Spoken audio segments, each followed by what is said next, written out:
Elon Musk taking control of Twitter. Let's put this up there on the screen. Lots of questions originally about content moderation. I thought it was kind of hilarious that one of the very first things that he announces is that Twitter will be forming a content moderation council with widely diverse viewpoints. No major content decisions or account reinstatements will happen before that council convenes. So essentially, Elon takes control of Twitter and then institutes, Krystal, the exact same policy that Mark Zuckerberg has over at Facebook by kicking it to some fake oversight board. I guess the only redeeming thing that you could say is that this oversight board might actually have ideological diversity, but even then, trying to create quasi-governmental institutions and essentially what are private companies just always seems ridiculous. At the end of the day, it's up to Zuck whether Trump gets banned or not. Yep. I think, look, I'm not saying it should be this way, but I'm saying under current law and all this, stop trying to insulate yourself. You bought the platform, you own it now. You have to own all of the problems. There's an interesting story. Bob Iger, who was the chairman of Disney, back in 2017, Disney almost bought Twitter. They were at near the closing final. Yeah. I didn't know and at the last minute, Iger just called him, Jack Dorsey. He's like, you know what? I just don't want to deal with this. Because what he realized is that this $1 billion business would become a massive headache for him, that he would have to litigate what gets banned and what doesn't and content moderation, which would then go on to affect the overall, that could then have spillover effects on people boycotting The Lion King. And he was like, you know what? Easily. And he was right. I thought he made the right call. So anyway, the point is that at the end of the day, this is always going to remain complicated. Now, news out of the actual newsroom itself, let's put this up there, which is that Elon has said to have ordered job cuts across Twitter. It's actually unclear the level. Originally some had said there were going to be 75%. Layoffs are going to be beginning pretty much as soon as possible. Rumors obviously going around. The fact of the matter was, whether Elon took it over or not, a lot of people were getting fired at Twitter regardless. That was based on that leaked document that came out. Parag Agrawal essentially had no choice either. Given the state of their business, advertising rates are going to record lows. It was funny, whenever he went ahead and fired the CEO, Agarwal and Vijay Gadde, who, I've had my own issues and troubles with here on the show. Well, it turns out that originally they were set to have these massive severance packages to the tune of over $100 million total. However, let's put this up there. Apparently, Elon fired them, he didn't fire them in the way that they would have had to get paid their severance package. He fired them for, quote, for cause, which legally gives him some ground to argue that he doesn't then need to pay them out nearly $100 million in severance to the total group. They don't get their little golden parachutes, but don't worry, everyone. It's not like they hadn't been getting paid fantastically well. Vijaya Gadde, the chief censor, who everyone can remember from the Joe Rogan podcast, she was getting paid like $17 million a year. Agarwal himself also multi-millionaire many times over. So all of these people are fine. I do not cry for them. For the lowly engineers, I feel somewhat bad. However, really what we're seeing is that they were probably going to lose their job anyway, but this morning, really only in the last 24 hours, some interesting news is broken that we don't have an element for. And I'm curious your thoughts on this, which is that at the very least, they are considering charging verified users $4.99 a month, basically to keep access to their verified badge. Yeah. One report from The Verge this morning is they are considering $20 a month to charge. It is a lot. What, 400,000 verified users, something like that is the number? Oh, I think it's more than that. It's a lot more than that 400,000 verified users. I think it might even honestly be like over 1 million. Anyway, so the point is that why? Why would they consider that? I actually think it's a very elegant solution, which gets at what is the actual value of Twitter. On many other social media platforms, Instagram, others, there is, I think, a decent case for somebody who doesn't have a real following to make them. I had an Instagram account far before I was ever in this job, in order to keep up with friends. Same with Facebook, same with even TikTok to a certain extent.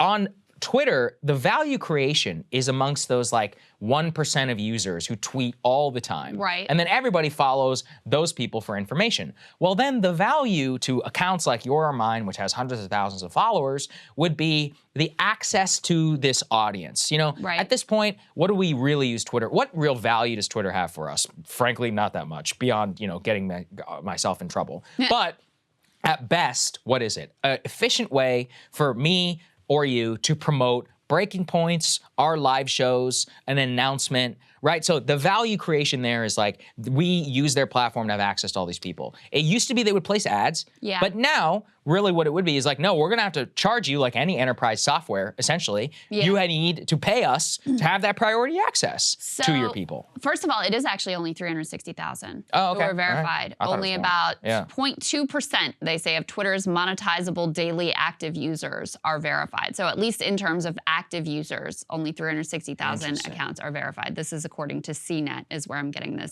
information. So it's a smaller number than I would have expected as well. Like millions. Yeah. There's a lot to say about this. First of all, at this point, my main value that I get on a Twitter isn't even from my own tweeting or promotion of what we do. It's more from just being able to source stories. Yeah, and, absolutely. Take a pulse of what at least the super online people are obsessing over. You know, it can be useful to see like what the topics of conversation are, see what other smart people are saying about various issues. It's actually very helpful with breaking news because you get information faster on Twitter than you do on other platforms. None of that actually has to do with me having a blue check mark by my name. Like that I can all get access to without having the blue check mark. So that's one piece. Bigger picture, what I've been thinking about is the fact that, you know, last week, and I think Ryan and Emily covered this, immediately after Elon buys Twitter and he's had all this rhetoric about free speech, et cetera, he immediately puts out this like letter to advertisers is basically like, no, I'm really not going to change. It's going to be fine. You can still advertise here. It's still going to be all good, which was a reminder to me that, you know, ultimately, if you're trying to turn a profit, the business is structured in a certain way, has certain incentives. Like the content moderation policy that comes out of these platforms, it doesn't just like fall from the ether or even from the whims of these individual billionaires who, you know, ultimately they have the decision-making power. But it comes out of the business model and the incentives that are inherent to that business model. Advertisers are worried about, just like on YouTube when they had Apocalypse, about like having their ad placed next to some crazy like conspiracy theorist or white nationalist or whatever. And so that leads these platforms to be more cautious and more censorious than they should be if your real concern wasn't profit, but it was the functioning of a healthy and vibrant society and democracy.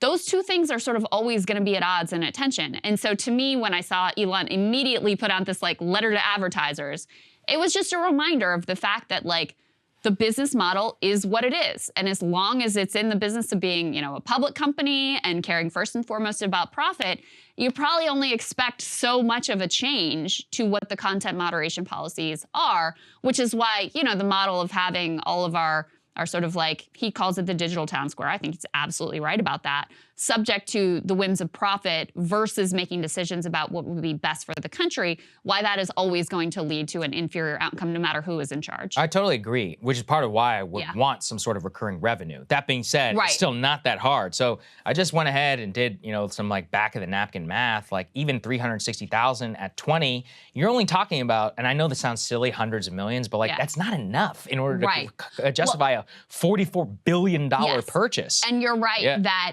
the way, so if you wanted to have different incentives and not end up with basically the same content moderation policy with maybe a few tweaks around the edges, you let Trump back on or you let Kanye back on or whatever, you would have to change the business model. You would have to make it, I mean, these are things we thought about a lot when we set up this business, and it is analogous in a lot of ways.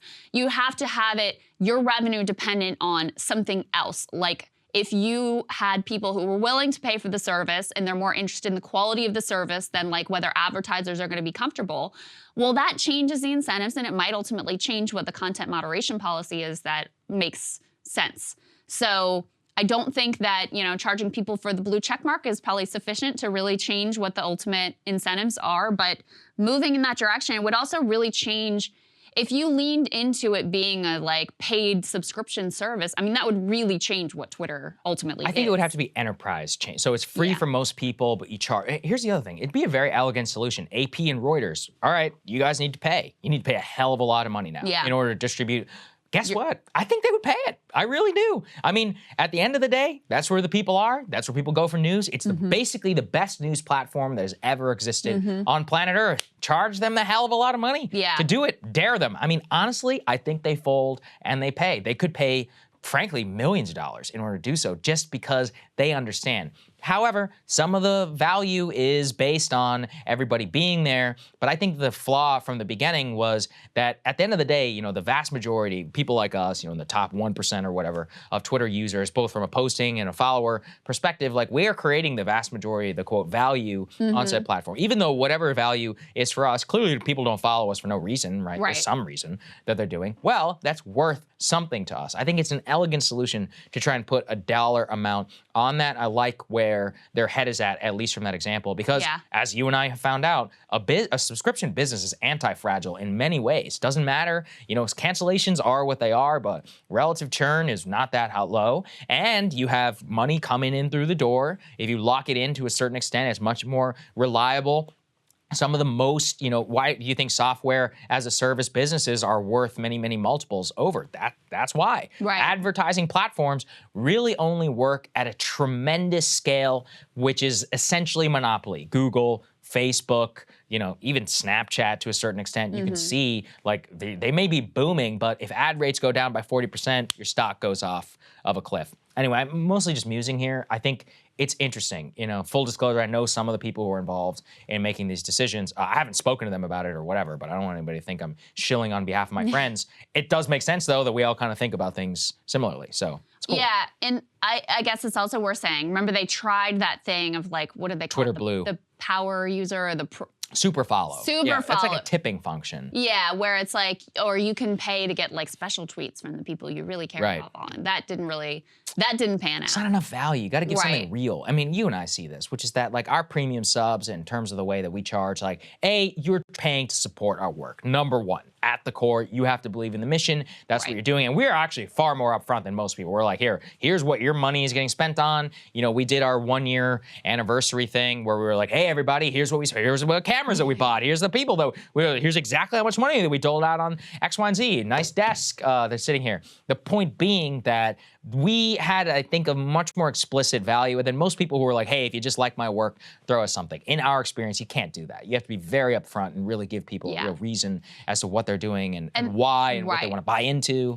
Yeah. And also, you premium subscribers can tell us that we're wrong, but you know, it seems like what people are really paying for is their belief in what you're doing. I mean, we do a lot to make sure the premium experience is, you know, it's ad-free, you get it early, we do the AMA, like we do a lot to make it special and give you perks, but I think at core people are paying for, we support the project and we want to be part of building it together. So there isn't quite an analogous thing going on Twitter. And then there's the other piece of like, you know, we get our content on YouTube is monetized through their ad revenue. Our content on the podcasting platforms is monetized in a similar way through like arm's length ad revenue there as well. But we also, obviously our like primary goal isn't how much profit can we suck out of our audience. Whereas if you're a public company, that's definitely going to be your thing. So even if you have enough subscription revenue where you don't, you know, it's a good profitable business without even really worrying about the advertisers, they're still going to worry about the advertisers because they want to be able to juice it as much as possible. So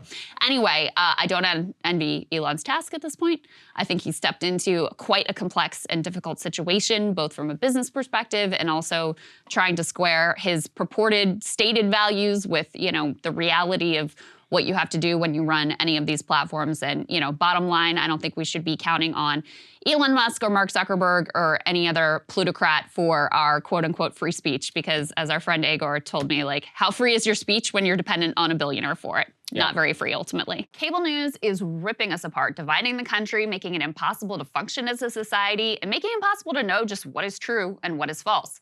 But the good news is they are failing and they know it. That is why we're building something new, a new mainstream, a healthier one, something more trustworthy, something that we are going to need in one of the most pivotal times in American history. We are building up here for the midterms, for the upcoming presidential election, but we need your help. So if you can help us out by becoming a premium member today at breakingpoints.com, we're trying to change America for the better and the entire world. So what are you waiting for, guys? Go to breakingpoints.com and sign up and help us build a new mainstream.